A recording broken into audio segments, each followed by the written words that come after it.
Everything is a series of choices. But if what you see out there does not resonate, you're going to choose from the candidates that are in front of you. So when it comes to somebody that's a fit, compatibility, you say that there are signs to look for. What are they? Okay, so they are big ones. And what it's really about is intimacy. And I tell couples it's a really easy acronym. Some relationships rise, some relationships fall. You want one that rises. Now, can I ask a question? When you say the word intimacy, what do you mean? Intimacy means into me see.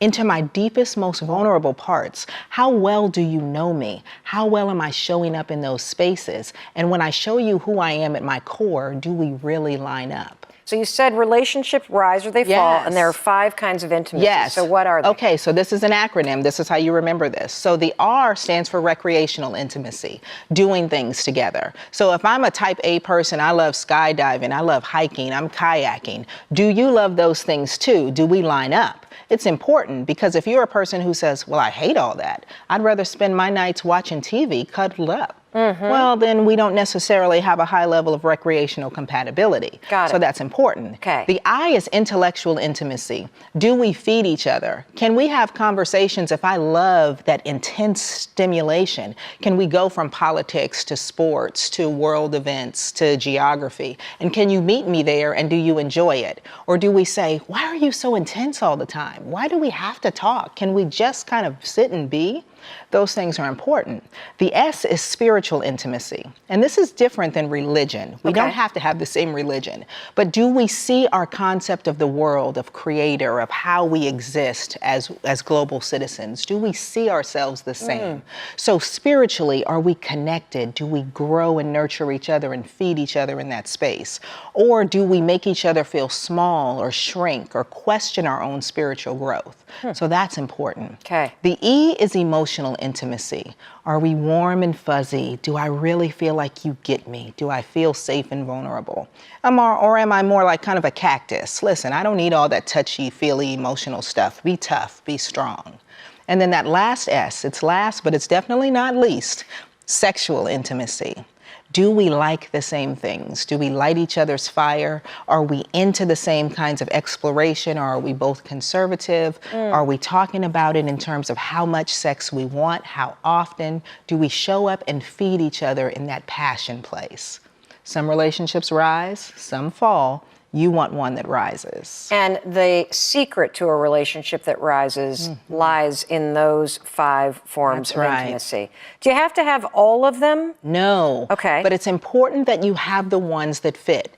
It has to be about you. How well do we line up? If I don't need those things and you don't need those things, then we're great. But if I need them and you can't meet that need, now we have an issue. And do we figure out how to do that with each other, or do we now have to go out and bring other folks into our relationship, sometimes in platonic ways, sometimes in consensually non-monogamous ways? How do we get those needs met?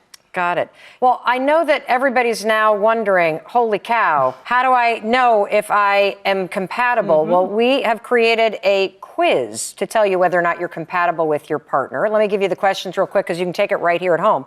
Do you miss your partner when you're apart for a long time? Why is this important? Because that's emotional intimacy. I'm connected to you. We're in alignment. We're in sync. And so when I don't have your presence near me, then everything about how my world operates is out of sync. Ooh, that's a good one. Do you trust your partner? Now, I almost just asked you, there's a big difference between missing your partner and then wondering what they're doing when you're not around. Right, huge difference. And it's not only do I trust you in how you're behaving out of my presence, but do I trust you with me? Do I trust you with who I am? Do I trust you with my secrets? Have I told you everything that there is to know about me? And if not, then why not? So why do we stay with somebody that we don't trust? Because again, it allows us to perpetuate those dysfunctional cycles. If I stay with you and I don't trust you, what then do I continue to do? I'm allowed to hide. I'm allowed to feel unsafe. I'm allowed to stay disconnected. It allows us not to go through the process of having to show up in our own lives. Wow. And question number 3, do you have compatible lifestyles? What does that mean? Can you give me an example? Yeah. So if I'm a person who says, I love to get up early in the morning, I like to get my day done, I'm very ambitious, I'm very driven and goal oriented, you probably don't necessarily want somebody who matches you in that place, because Kill each then, other. Yes, exactly. But by the same token, you don't want someone who's the complete opposite of that either, because then they'll just simply drag you down, or you'll find yourself disliking them and trying to change who they are. Question 4, can you talk to your partner about anything? Yeah. If you don't have that openness, if you don't have that transparency, then that says that either they don't create a space for you to feel okay, or you don't create that space for them. So there are places and spaces in our relationship that we can't go, and usually that's where the toxins are that will kill your relationship. And question 5, do you laugh together? Oh, yes, because laughter is the thing that heals you.